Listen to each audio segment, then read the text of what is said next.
demolition team set off when you see the old demolitions of these old buildings. It looks like one of those scenes of an old building being purposely dynamited and blown up. Anybody who's ever watched a building being demolished on purpose knows that if you're going to do this, you have to get at the under-infrastructure of a building and bring it down. The way the structure is collapsing, this was the result of something that was planned. It's not accidental that the first tower just happened to collapse and then the second tower just happened to collapse in exactly the same way. How they accomplished this, we don't know. The building collapsed to dust.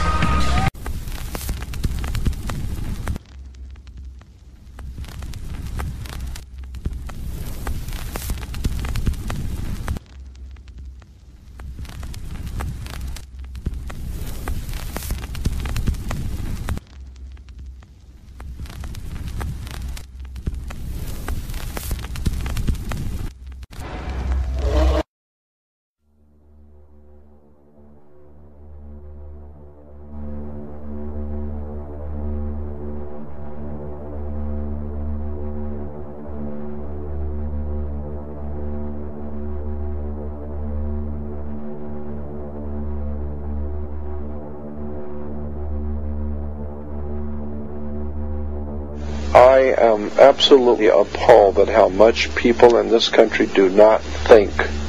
We are given to understand that an Arabic guy out there up in the mountains financed the most elaborate attack on this country. Do you think some people in a cave,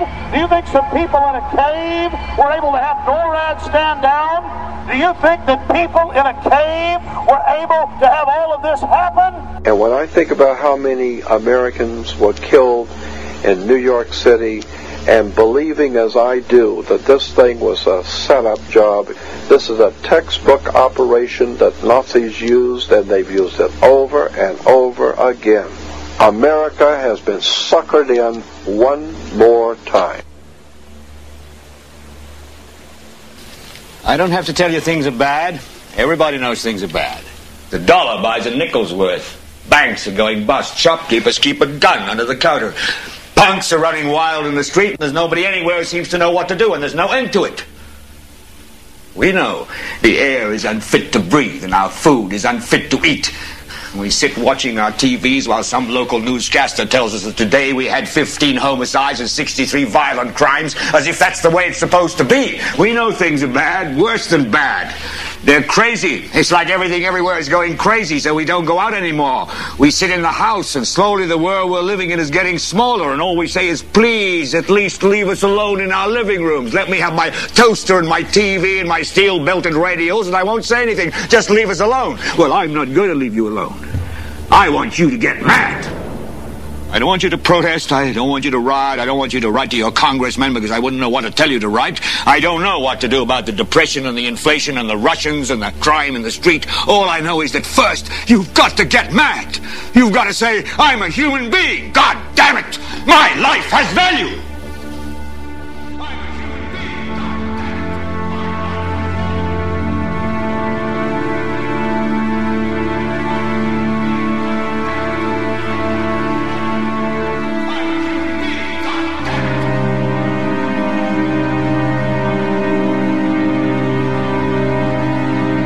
If you wish to destroy an area, how do you do it? Well, there are two ways. You can go in there and bomb it and so forth, but that is not very efficient. What you do is you try to get the people in that area to kill each other and to destroy their own territory, their own farms. And that's what's been done in that area.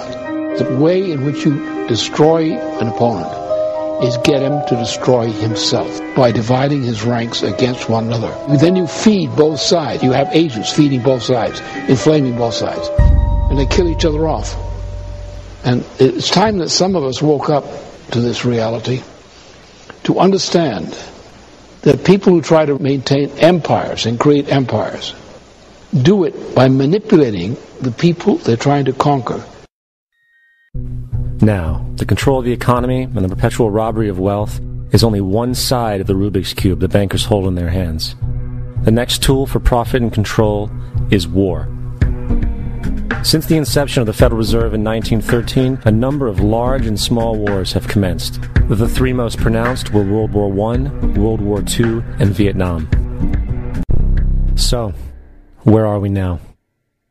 September 11th was the jumpstart for what is now an accelerated agenda by the ruthless elite. It was a staged war pretext no different than the sinking of the Lusitania, the provoking of Pearl Harbor, and the Gulf of Tonkin lie. In fact, if 9/11 wasn't a planned war pretext, it would be an exception to the rule. It has been used to launch 2 unprovoked illegal wars, one against Iraq and one against Afghanistan. However, 9/11 was a pretext for another war as well, the war against you. The Patriot Act, Homeland Security, the Military Tribunals Act, and other legislations are all completely and entirely designed to destroy your civil liberties and limit your ability to fight back against what is coming. Currently in the United States, unannounced to most brainwashed Americans, your home can be searched without a warrant, without you being home. You can in turn be arrested with no charges revealed to you, detained indefinitely with no access to a lawyer, and legally tortured, all under the suspicion that you might be a terrorist.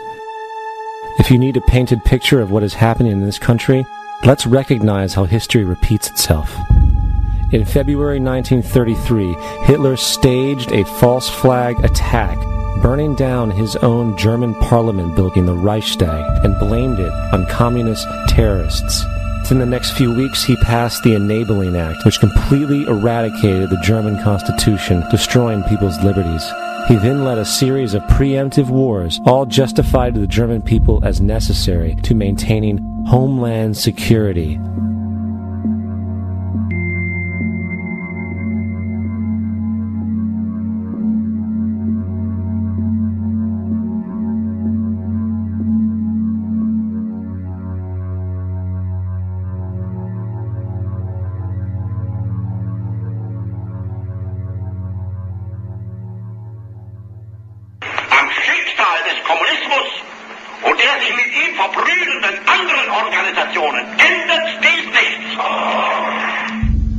Our enemy is a radical network of terrorists and every government that supports them. Date William Jennings, the large banking interests were deeply interested in the World War because of the wide opportunities for large profits. It's important to understand that the most lucrative thing that can happen for the international bankers is war, for it forces the country to borrow even more money from the Federal Reserve Bank at interest. Woodrow Wilson's top advisor and mentor was Colonel Edward House, a man with intimate connections with the international bankers who wanted in the war. In a documented conversation between Colonel House, Wilson's advisor, and Sir Edward Grey, the Foreign Secretary of England, regarding how to get America into the war, Grey inquired, "What will Americans do if Germans sink an ocean liner with American passengers on board?" House responded, "I believe that a flame of indignation would sweep the United States, and that by itself would be sufficient to carry us into war." And if we have learned anything from history, it is that power corrupts, and absolute power corrupts absolutely. This is Aaron Russo, a filmmaker and former politician. To his left is Nicholas Rockefeller of the infamous Rockefeller banking and business dynasty. After maintaining a close friendship with Nicholas Rockefeller, Aaron eventually ended the relationship, appalled by what he had learned about the Rockefellers and their ambitions. I got a call one day from an attorney woman I knew, and she said, "Would you like to meet one of the Rockefellers?" I said, "Sure, I'd love to." And we became friends, and he began to divulge a lot of things to me.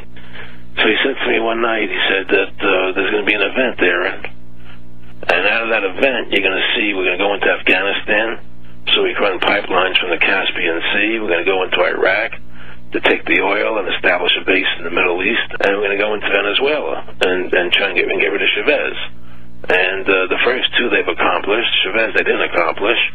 And he said you're going to see guys going into caves looking for looking for people that they're never going to find.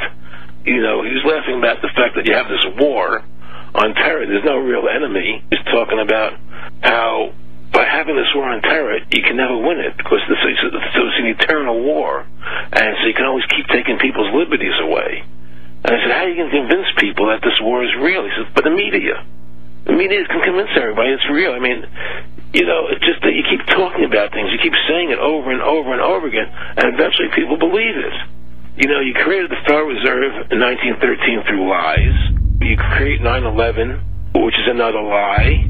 Through 9/11, then you're fighting a war on terror, and now all of a sudden you go into Iraq, which was another lie, and now they're going to do Iran. You know, and it's all one thing leading to another, leading to another, leading to another. Now, I would say, what are you doing this for? What's the point of this thing? You have all the money in the world you ever want. You have all the power. I said, you know, you're hurting people. It's not a good thing. And he would say, what do you care about the people for? Take care of yourself and you take care of your family. And then I said to him, what are the ultimate goals here? He said, the ultimate goal is to get everybody in this world chipped with the RFID chip, and have all money be on those chips and everything on those chips. And if anybody wants to protest what we do or violate what we want, we just turn off their chip. Establishment was forced to come up with a new way to deal with anyone who challenges the system. So they gave birth to the terrorist. The term terrorist is an empty distinction, designed for any person or group who chooses to challenge the establishment. This isn't to be confused with the fictional Al-Qaeda, which was actually the name of a computer database for the US-supported Mujahideen in the 1980s.